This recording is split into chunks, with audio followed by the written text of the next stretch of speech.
Welcome to the next episode of Take a Break. Take a break. Keep the whole world guessing. Take a break from the human race. Take a break when it gets depressing. Take a break.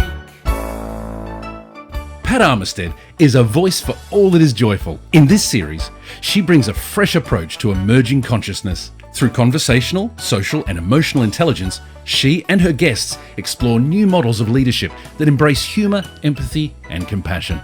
I wish I'd done more. What an opening line that is. I wonder how many of us have actually said that or something similar. On April the 12th, Dave Clare wrote a letter of conviction and commitment. It was a letter that warmed my heart. In fact, it did more than warm my heart, it set it alive.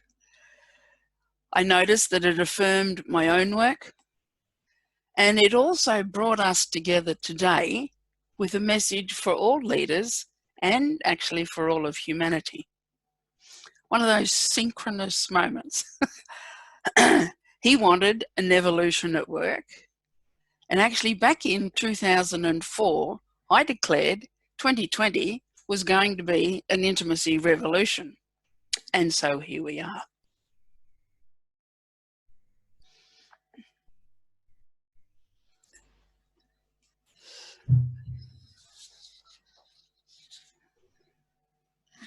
Thank you, Dave, for joining me here today.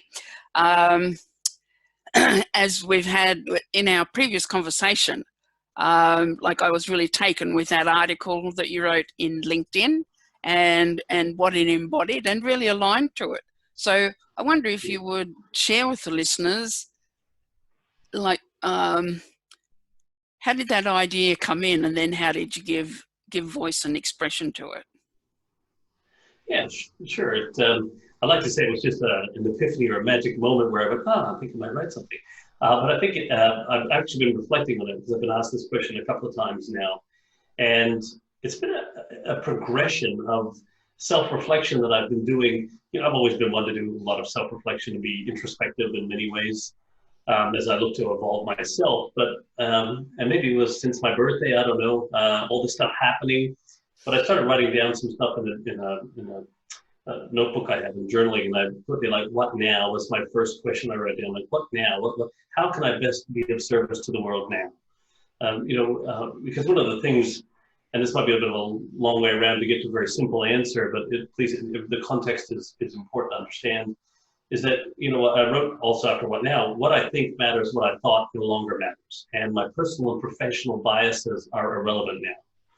And so I wanted to almost clear out my mind in terms of that, because I didn't want anything to limit my thinking in this time and be locked on to any of the blinkers that I may have had on the past about how my business should be done or who I should be in this world and how I could be of service. So I wanted to remove as much of that as possible and free up my mind to start thinking and really connect more even at a heart level with myself, which I've always been I'm a very heart-centered person, but I've always probably spoken more from a head level than a heart level. Yep. And which is why you'll notice that some of that stuff in there was really speaking more from the heart. And so as I went introspectively through this past couple of weeks, I think it was Easter weekend when I actually wrote it. I was a little bit emotional on the weekend. Couldn't see my daughter for her 21st birthday because she lives in another part where there's regional boundaries. We're not allowed to cross them. So I was a little bit of tears that morning. Not be able to spend that with her, and so I think the emotions were all coming to the surface. And it was the next day, it would have been Saturday morning. I sat down and I thought, at first I almost felt like I failed a lot of people, because for the past 3 years I've been traveling around Australia, speaking to thousands of leaders about how to evolve themselves to stay relevant in the hearts and minds of the people they choose to serve. And I've been privileged to work with a handful of them, but there's a whole bunch that I haven't. And one of the things that I work with, Pat, and just the way my brain and my heart works together is if I know that I could be of service to somebody, but I haven't helped them to be able to buy into the fact that I'm the right person to help them, I know they'll probably get a good experience somewhere else. And there's a whole bunch of other people who do similar work to me. And I get that. I know I'm not everything to everybody, but there's a whole bunch of people who do something similar, but I just don't think they're going to get the level of care that I would have given them. I just don't think anybody cares as much as I do about that human being, that potential client, as I do. And so I almost think like shame on me. And I always use this as an opportunity to think, well, what could I have done better, different, and everything like that. And so I guess I went into this really deep, introspective, reflective mode on that weekend, as I was already in that heightened emotional state. And I looked at all the things that I've been doing, and all the things I've been talking about, and all the things, hopefully, to inspire people to do something different. And I just started realizing, like, I could have done more. And that's where, so I guess the title sort of came out, I wish I could have done more. But then I realized, well, hang on, Dave, because one of my little Clarisms is that, don't resolve to do something different, evolve to be someone different, right? So I needed to evolve to be someone different first, rather than just say, I'm just going to try and do something different here.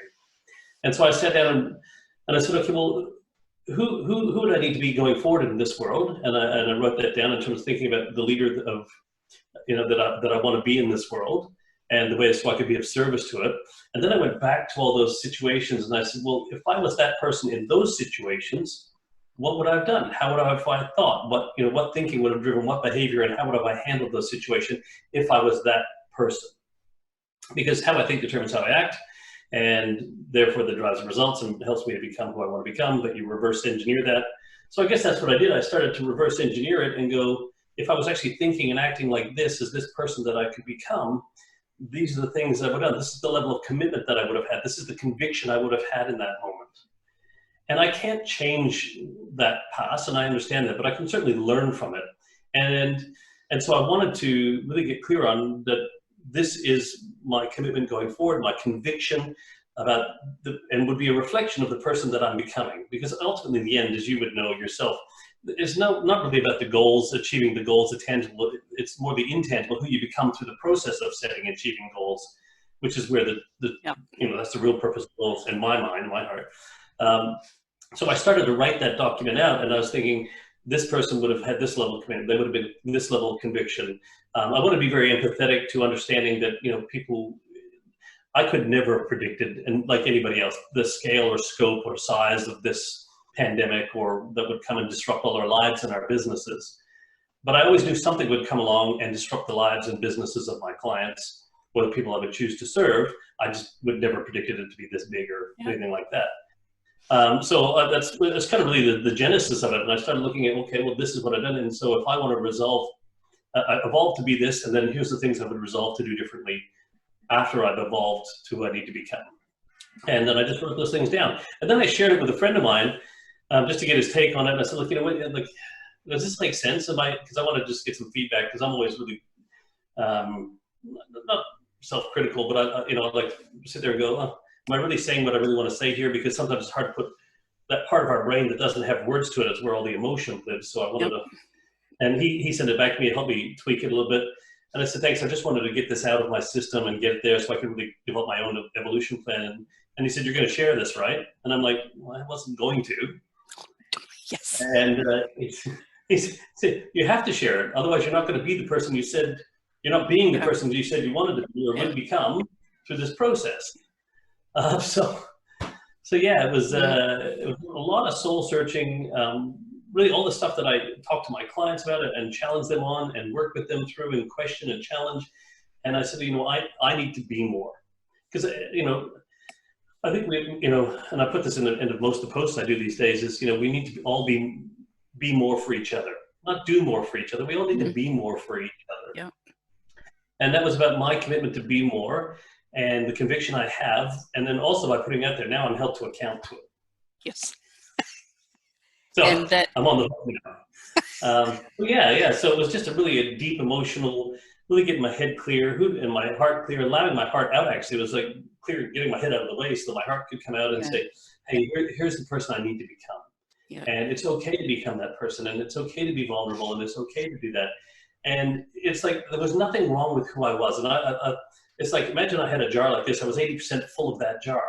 There's nothing wrong with that. All I've done is slid in a bigger jar and poured that in there and going, holy crap, Dave, look at the capacity you have now for greatness, or as my friend Peter Sherman say, to be remarkable. And to have that impact on people's lives, I've just increased my capacity to be of service. Yes.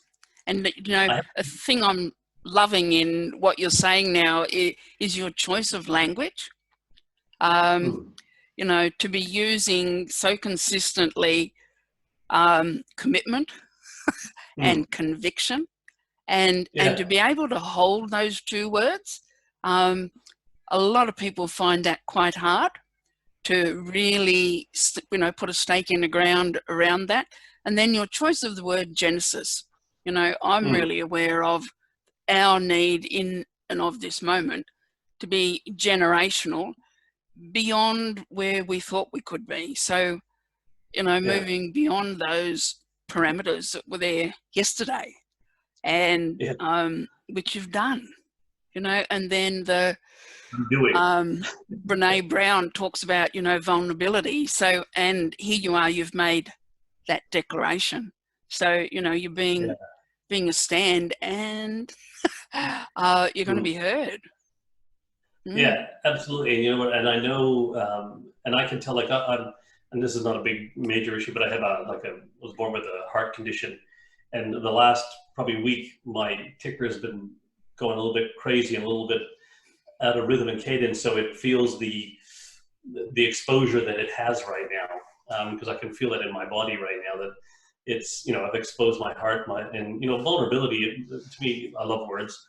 Vulnerability is like an open wound, right? So I've, you know, and you know what, I'm human. I do this for a living, but it doesn't, you know, doesn't mean I'm not dealing with the same things that other people are dealing with. So to put my, you know, and this is my hope for the world, is that we bring more humanity back to the workplace, and that we can, you know, this, and it's kind of funny now, we've all, and I'd love to share with you my take on why we're all in our rooms right now, but that if we can, a lot more people are being humane towards each other, level of humanity. Technology, we're forced to use technology to communicate with each other, but we're communicating at a much more consistent and higher level, and we're almost using, you know, we're fear of technology. Well, it's actually allowed us to be more human with each other. And if we can find ways to bring more humanity back into the workplace, and find that, you know, that love for us each as human beings, and, you know, my definition of leadership has always been, you know, it's about helping other people become the best version of themselves so they can do their life's best work while they're in your care and beyond. And that means care about them as a human being first, employee second. Yep. And so, like, I'm hoping we can continue this trend post all this into whatever the world has to offer us as it's been redefined now, you know, and to whatever it looks like now going forward. Yeah. And I'm sure that will be so, because it's been my experience every time, like, we personally experience a shift, or there's something happen and it creates a bigger shift. Once you've made the transition, like, there's no going back. It's not really, in my experience, it's never been a possibility. And so I call retreats now forwards. You know, people talk about, you know, I'm going to run a retreat, and it's like, how about you call it a forward? And, you know, do that shift. And, you know, you use that word as well, you know, the reverse engineering to the best year I ever had in business. I won the New South Wales Tourism Award with my production company from years ago. And I did a 12-month backward plan. I began the night of the awards, and I wrote the speech that I would give. Then I considered what's going to be happening on that Saturday, what's going to be happening in my shop and studio the week before, and so on. And then it was like, all right, that's all very clever. How are you going to keep yourself to that? And so I created a question, and the question was, for all the contracts that came in, how does this link to tourism?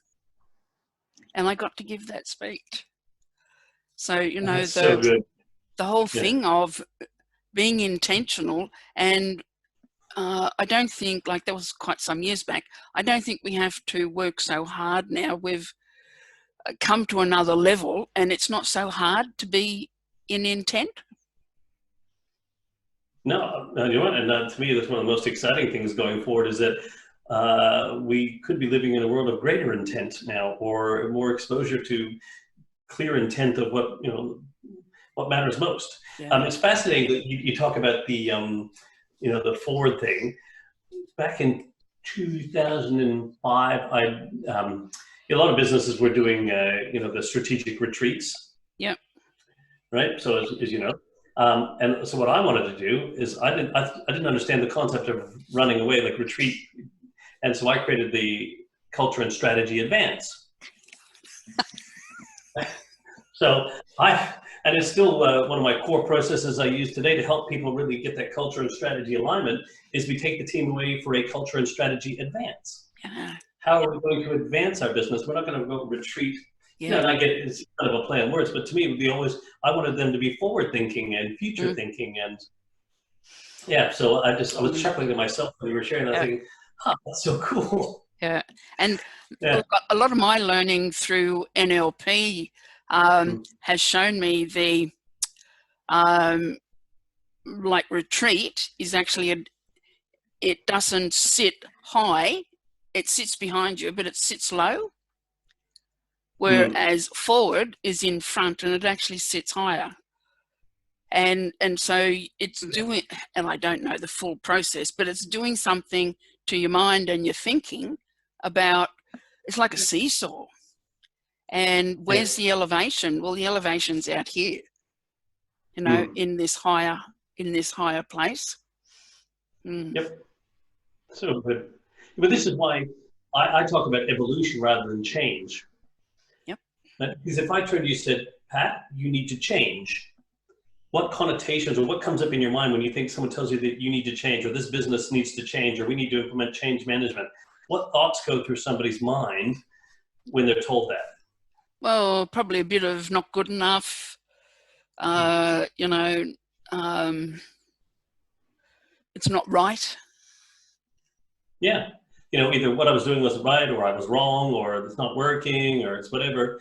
But if I said to you instead, hey, Pat, what do you see as the next evolution of either yourself and or our business? Where do you see our business evolving to in the next 3 years? Yes.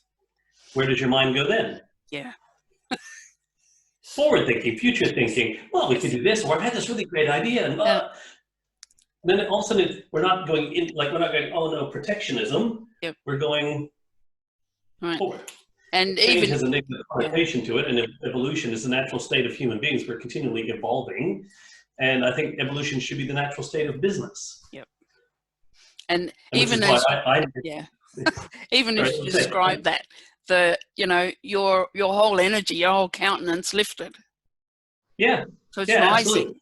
It's rising. And that's why I needed to work out what the next evolution of me was when I wrote What Now, and that to me is where all that, and that allowed me to be forward thinking, future thinking, and then take that thinking and go, how could I have learned, if I was thinking at that level back then, what would I have learned? So that would help me to understand how that thinking would drive what behavior.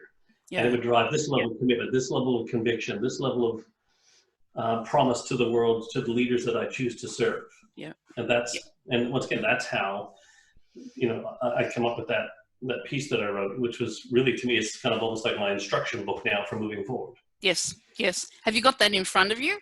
Can you discuss a couple of those points? I don't have to have it on my computer there, but I'm happy to discuss any one I can tell you. Hang on. Let me have a look.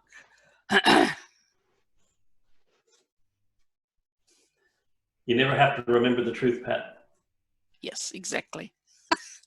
One of them you wrote here, I should have been more forthright in openly expressing, I love this one actually, I should have been more forthright in openly expressing that we have access to a global talent pool.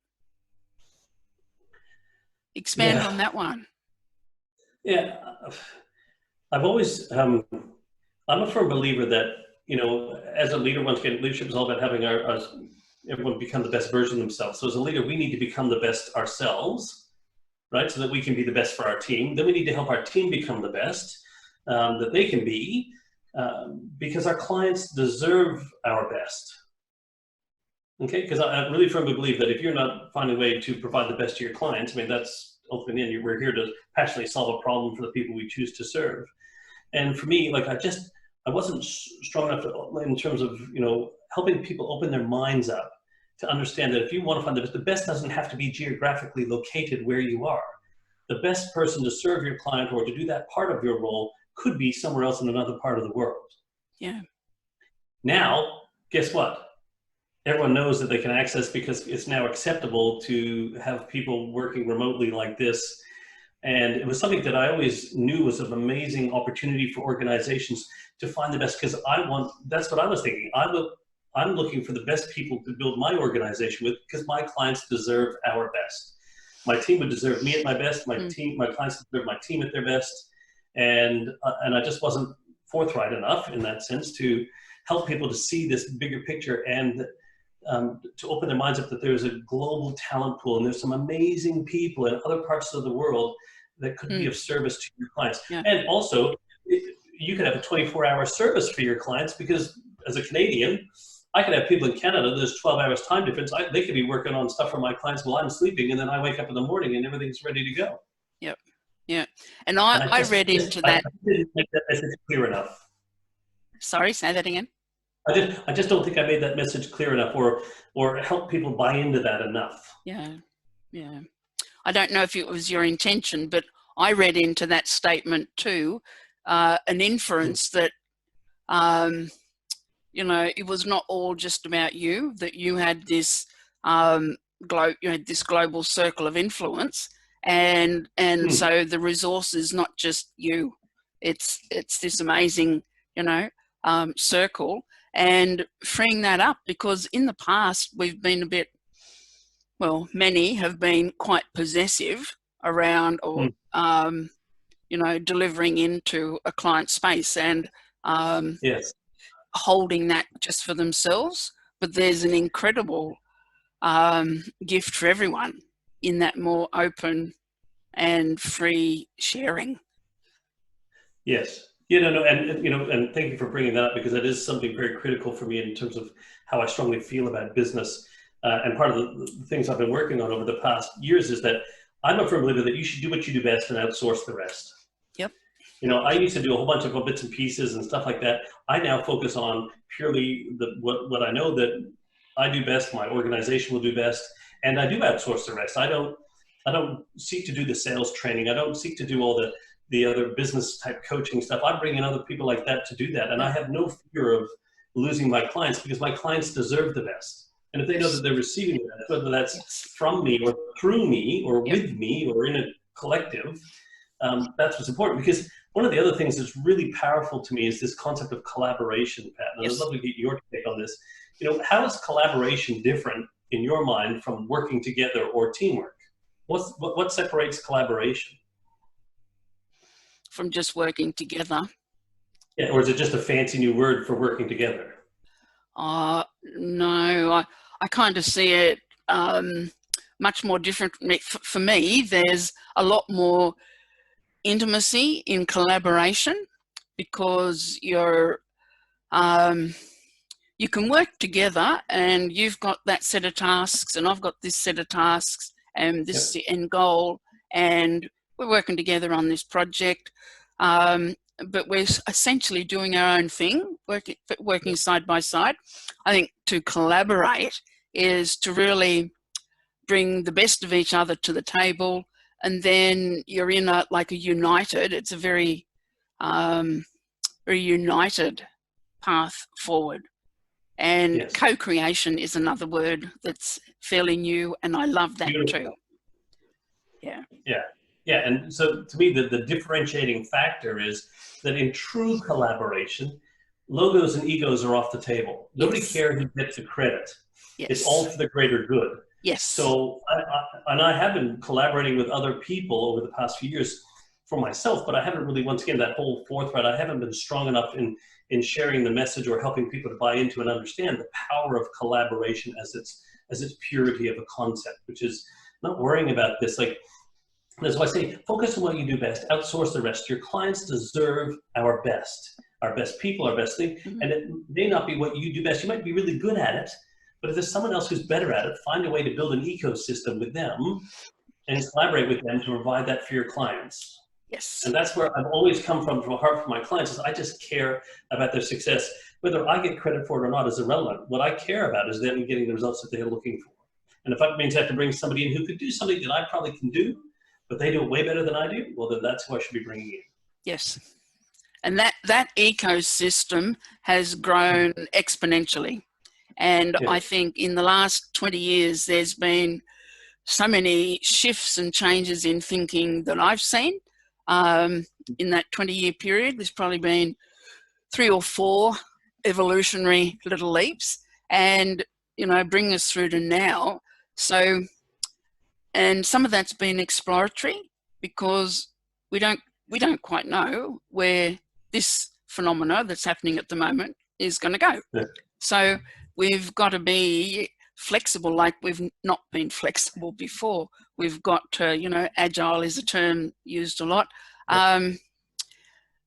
And, then to do that, we've got to get rid of our censor, which, is part of the conditioned mind and our old schooling and the way we've learned. And, I never got any training in how to be that. Mm. So I've had to learn, especially this last 10 or 15 years. Mm. Mm. Yeah, and once again, that speaks to that building that ecosystem around us to support each other and support our clients and support people we choose to serve, and even like my circle of organizational leadership that I created, I guess the organizational model I work with my clients on is really around this ecosystem of leadership, instead of this ecosystem of leadership where I'm the boss, you report to me. Yes. In this new world of work, this evolution of work that we're in, which has been thrust and forced upon most of us, is that people want coaches, not bosses now going forward. And so for me, once again, this ability to help people become the coach that they're capable of, and helping people close the gap between where they are and where they can be at their best. But in order to do that, we can't have this hierarchical structure anymore. We need this, and what I call the circle of organizational leadership. And I bring this in because you're talking about being agile and flexible. And if you had a cellular structure to your organization, look at us as human beings, once again, bringing humanity back into the workforce. We are made up of cells, a whole bunch of cells with a nucleus in the middle, all working together to form this magnificent organism that is us. And same thing as an organization, all right, of cells. So you create this interdependent but interconnected network of autonomous teams, all working for the greater good. Yes. And we create all-around leadership rather than a top-down leadership in organizations. And this is my wish and my hope for the future, that we can do that, because it's a much more humane way for us to work together about helping each other. Because this way, there's no pressure just on the boss to, hey, you're the boss, so I have to do what you tell me. It's like, no, my job is to coach this team to come up with the best results so that everybody answers to something, not someone. Yeah, yeah. And it so is creating a platform for people to live into their potential. In the past, staff have lived to their job description. Now's the opportunity to be, I've often described, I use a lot of positive psychology, and I have people look at their signature strengths and then pick their top 5 and then marry that to your job description. And even if you're not in your favorite job, it just changes everything about what you bring to it, and you find a way to be fully expressed, even though it's not your, it's not what you'd really like something else, but this is where we are now. And to find that expression, and in this, this possibility that you're talking about, then here it is. Yeah, absolutely. And also, I appreciate there's a lot of people, and I'm very empathetic to this, that are suffering and dealing with this, economically, health-wise, everything like that. This is a very exciting time to challenge, your connection to the work that you're doing, whether you're an employer or an employee. This is our opportunity to look at, am I doing the work where I'm allowed to maximize my strengths, the things I'm really good at and great at, or that I love doing?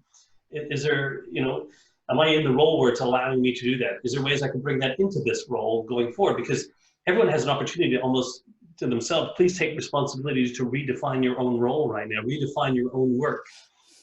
Because I assure you, we can open up the playbook to how to build a business or run a company in a pandemic and flip to page 32 where it says, here's how to do it right now. There is no playbook for this. There's nothing. So we have the ability to write our own, either change the story today, write the new chapter, write the new paragraph. And I would challenge people to do that, business owners or employees of your business. Find a way to get in. You talked about this at the beginning, the sense of intent. If you can't be in a job where you can bring your best and or have the space to become better, because we can all, in terms of becoming our best, but to bring your best to the table now and be able to discover more, then go find something that you can, because now is the time to do it. Yes. It's a wonderful opportunity because to me, I'm hoping, once again, my hope for the world is that purpose becomes, instead of being talked about all the time, actually becomes one of the core drivers or the driver of business going forward. Yeah. That's always been my thing, about prophesizing that purpose. I see a world where businesses are all led on purpose first, and I'm hoping this is pushing businesses into that space, because I assure you that businesses that aren't led on purpose are going to struggle going forward in the future, because without a clear sense of purpose beyond making money, purpose is what engages people.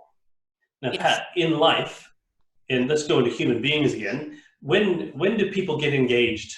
When does someone propose to somebody else? Well, when they're sparked, when they're sparked, when they're in love, right? Yep. So purpose engages people. So if people will get engaged with their purpose of the organization or the work that they're doing when they love the work that they're doing. Now, we either have to help them discover the love in that, or find ways to bring love into it, or find something else that they do love, because purpose is what engages us, and people get engaged when they're in love. So if the business owner, leader, anybody watching this, if you're not engaged in your own sense of purpose of your business, and I assure you, nobody jumps out of bed in the morning and goes, gee, can't wait to make the boss rich today. Yeah. I want to have a greater sense of meaning to the work that we're doing. And one of my little Clarisms is that everybody wants their lives to be more meaningful. Our job as purpose-driven leaders is to give them work that is meaningful, like full of meaning. Yes. So to bring that straight to the table that you're talking about, now is our chance to say, hey, and what a better time to do this right now is, I would be, as a leader, and I've encouraged my clients to the same, is start understanding the strengths that you weren't aware of that your team have, and then how can you best apply them right now? Because we need everybody working to their strengths right now. Yeah. And I think the other thing in amongst that, you mentioned the leader being a coach and mentor, that in that role. And, a big thing over the next weeks, months is going to be helping those who are either working from home, still at work, or not here, to ride the wave, to find, I love the word equanimity, to help people reach a point of a level of self-sustaining so that they're not too buffeted by the storm. I think that's one of the biggest things that will help with this flow and outreach, because a lot of people are held back by fear. Yeah, absolutely. Yeah. And you mentioned the word flow, and it just brings things to my mind that leadership is all about influence, right?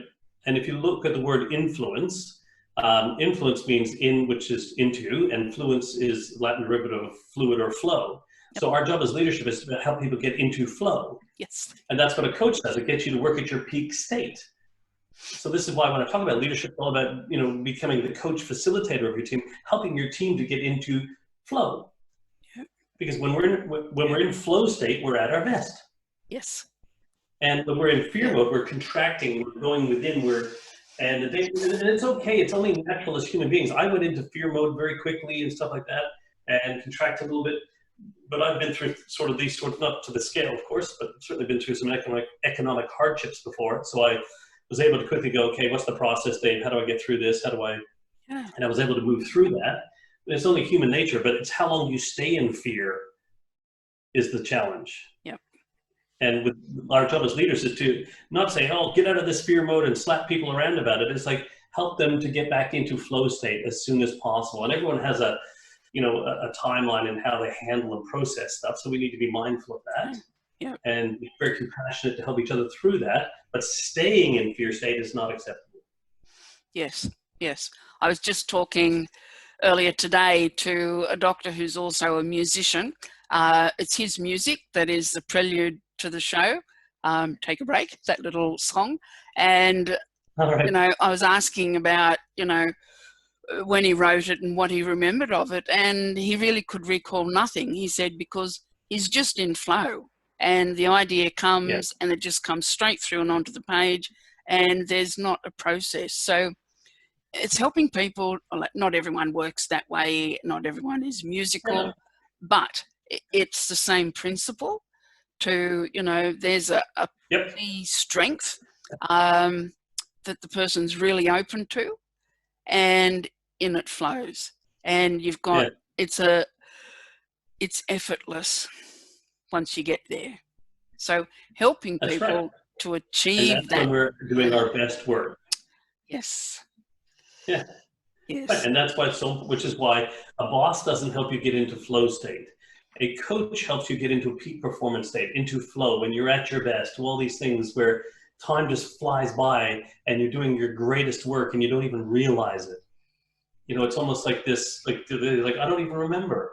But it was like the most amazing piece of work gets created because you were in flow state. Yes. So our role right now in this world is to help people get back into flow state.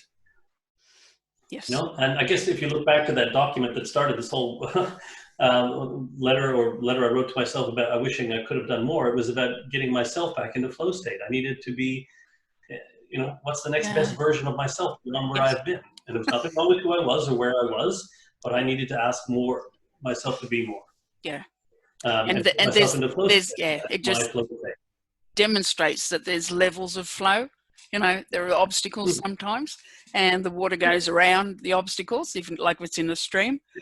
And, finding the best pathway and going with it rather than resisting. Yeah, absolutely. And you can resist as long as you like, but eventually you're probably going to get swept up in the tide, or the tide's going to wash over you. Yeah. And so, I just find it really, really fascinating. And, I use the word fascination because it's somewhere between scary and exciting is where I see fascination. So it's kind of got that little bit of kinetic energy between both. It's really exciting and it's scary, but in the middle it's fascinating because, I don't have a crystal ball. I can't predict what the future is going to hold. I know that there's going to be more to follow after this. I said to people and this is why it's really important to help people get into flow state. And to your point, there's another flow state and then another flow state because we're constantly evolving. Yes. Right? We're always evolving. Because once are you the best you're ever going to be, Pat? Have you peaked? Is that it? No. You're peaked? You're the best you're going to be? No. Right, because I assure you, when you get to the peak and you're standing on top of that peak there, no matter which way you look, there's only one place you can go when you're on the peak. And that's down. Right? And I love it when people say to me, "Oh, I'll see you at the top of the mountain." And I'm like, I don't know what mountain you're climbing, but my mountain doesn't have a top. I'm building the mountain as I go because I know once I've reached the top of the mountain, there's nowhere else for me to go. Yeah. And I don't choose to peak. I appreciate I'm going to grow old, but I'm never going to grow up, but I'm going to grow old because that's just human nature. But my ability to, the gray is starting to come through now. But my choice to continue to evolve, I don't have to stay who I am today. I have the ability to become whoever I choose to become, to be the best service I can be to those who I care most about. And once people get into the groove of that, any old wounds that people have had, they're quickly going to see their potential. I'm really seeing that. It's like wounding that might have held us back. It's like once you've got to the next point and you've seen something, it's like, oh my God, something's changed, and the view's not the same. The view is not the same. No, absolutely not. And it's so one of the things, I guess, in my mind, I'm just playing around in my head at the moment, but I've been talking to a few people about is also it's very dangerous to deny the current reality that we're experiencing right now. So okay, this is current reality. So this is where we are, current reality. If we deny that, we just go, hey, don't worry, we're going to get through this. It'll all be great. Very positive thinking. That's all great. but what we're doing is we're saying we're ignoring what it is, and we're just pretending we're just going to stay positive about whatever. Now, when we do that, we're actually not connecting to current reality, and which is dangerous. So positive attitudes are great, but what I like to challenge people on, and once again, part of my process was, how do I create productive attitudes, which are saying, crap's real. How do I choose to interpret it and deal with it? And then what I can do is go, okay, so based on who I want to become, I can now create some tension between the current reality of who I am today in this current world, which is what now, and then going, well, then here's what now looks like. Here's the next evolution of me, or my business. And I create this tension. Because an elastic band, if I dangle an elastic band right now, it has no energy. So, but if I have one point and I fix it to another point and I stretch it, all of a sudden it's got energy. So if we deny current reality and just focus on this, we're not creating the energy between, or and you know, the old saying, you know, energy flows where intention or attention goes. And so I create this tension now, and so I put it out there, I'm accountable, but this is who I need to become, I create this tension. So if I stay focused on current reality, I'm gonna not pay attention where I'm going, and the lacty band's gonna fly that way. Whereas if I go, hang on, no, this is what I'm becoming, this is what I'm working on, I'm acting as if I'm this, I'm committed, I've got conviction, I've got all this stuff, and this is what I'm going to become, and this is the work I'm going to be doing, and this is what I am doing, and all of a sudden, everything flies that way. Yep. But you need to acknowledge your current reality, and so you have somewhere to create the tension from, because otherwise there's no tension, there's no energy. Yeah, yeah. I've always called myself an optimist, but now I describe it as flexible optimism, which is pretty much what you're just saying. Yeah. Yeah. Yeah, which is really cool. And that's, for me, my process when I went through this is I wrote down what my worst case scenario was. One of the very first things I did is, okay, Dave, if I lost all my clients, if I did everything, what would I do? How would I handle it? What's my worst case scenario in this whole situation? And, you know, what funds I have available access to, stimulus packages, everything like that, wrote out everything I could do and said, okay, could I survive on this for the next 6 months? And barely, but yes, we could. And which we'd still be better off than a lot of people, but we would still be able to survive. And so once I was understand what that worst case scenario is, I was able to make peace with my worst case scenario. And when I could make peace with my worst case scenario, I could change gears into optimism. Yeah. So I became very optimistic about it. Now, then that's allowed me to say, okay, so what now? So now I've made peace with that. I've got my anchor. There's my current. Now, what now? What could I do? How could I be of service? Because I could identify that, put it there, I've labeled it, I know what it is, I can deal with it. And how do I move forward now? And move into optimism, or being more optimistic. But I love the concept, flexible optimism is great. Yes. You should be really optimistic about this, and then all of a sudden something comes along and slaps that and goes, oh crap, now what? Well, hey, we could do this. Yeah. Yeah. So you err on the side of caution, but you keep that optimistic viewpoint. Yeah. So same thing. Like I'm optimistic that the world's been redefined, and it's going to be, I think it's going to be much better from this, but I'm also erring on the side of caution that I think something's going to follow this. It's not over yet in terms of, you know, like I liken this to like, this is, and not to be any dooming and glooming here, but this is an earthquake. We've had the earthquakes happening or happened. It's a magnificent, it's the most massive earthquake we've ever experienced in human, right? And after an earthquake, Pat, has happened, what do we get warnings about that follows an earthquake? Yeah, we've got the, what do they call them? The post tremors. So, you know, we're not done. You know, but there's also then potential tsunami warning that will come because the massive scale of the earthquake, it could force or create a tsunami, right? So with all this, we've gone through this, all these stimulus packages, bonds are being printed everywhere, all this stuff. Sooner or later, we're going to have to pay for that. You know, so there could be an economic shift coming through for this. So it's about being optimistic and preparing and thinking about those things that could be coming our way, and because whether we just get stuck, okay, we've dealt with it, let's go back. If you think you're going to go back to the way it was, your perception of reality no longer exists anymore. Yeah. Right? So you're going to go back to a past that no longer exists. And so, but we need to be mindful of, okay, let's be optimistic about getting through this, and let's be prepared and optimistic about how we're going to handle the next thing and what's going to come along. Because there's going to be opportunity. Crisis is such a magnificent teacher, but most of us are lacking students. Yeah. Right? Yeah. Yeah. So, Dave, thank you so much. This I'm so excited for this series to start rolling out to because I really am feeling it's like I wasn't having these conversations 2 or 3 years ago. It was a different conversation. But it's all been leading to this. Conversations I had 20 years ago in business as joyologist, people would say, look, I'm sure you're a very nice lady, Pat, but, we have fun Friday after work, right? And so now this whole thing of who are we being, and, we need to be that fully self-expressed person, all of us. Yes. So if people... it's quite fascinating. Just quickly, one of my clients was my coaching calls with Monday mornings. They do their Zoom call. Yes. They have dress ups. They have to all get dressed up. And these are extremely professional, 3-piece suit kind of wearing people normally in the workplace. Yep. And they're telling me about this, that now every Monday morning they have this full dress up. And they didn't realize how creative and how funny some of the what would be very normally very businessy, state type people, and the fun that they're having. So please do not stop bringing joy to the world. We need more joyologists right now, Pat. I just want to share that because and I agree, this podcast, you and I talked about doing something like this, like me coming on a podcast like this probably 6 months ago or more. Yeah, but it's all the right things at the right time, the right seasons for everything, and you were just ahead of your time. I think that's what it was. Exactly, and I was talking to someone else today, and this is my time. I'm really realizing I've had 20 years to accrue, and here we are, and there couldn't be a better time to be sharing the knowledge. And it's not just about humor and fun. There's so many other things. So Dave, I'm going to put a link in to for people to go and read that article. But if they just would like to go to your website, find you, how do they do that?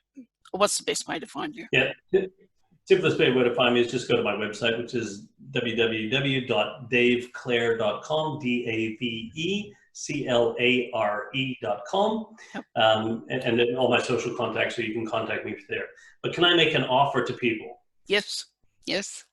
Okay, because I've just started doing this randomly, but now I'm doing it. I'm 5 people every week, a free half-an-hour session just to brainstorm their business, their situation, whatever it is they're going through, and either helping them way to find how to survive this or how to evolve through this.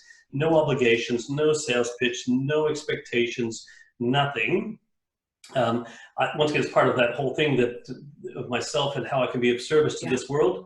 And when everyone talks about we're all in this together, my view is I'm either all in or I'm not. And so when I write down how could I be all in right now, is I'm doing this up to the 30th of June. I've got it written down that I'm going to 5 people, 30-minute sessions every week.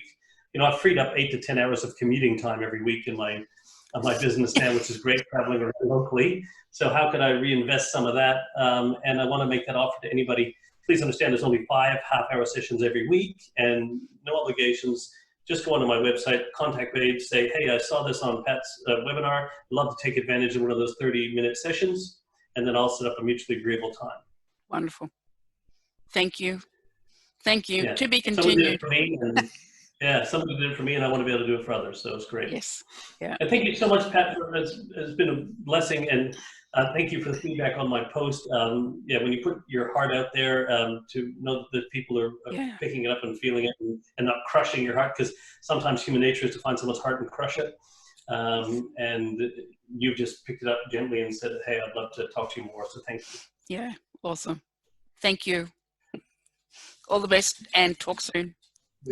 Bye for now. Bye. Take a break. Thanks for taking a break with Pat Armistead.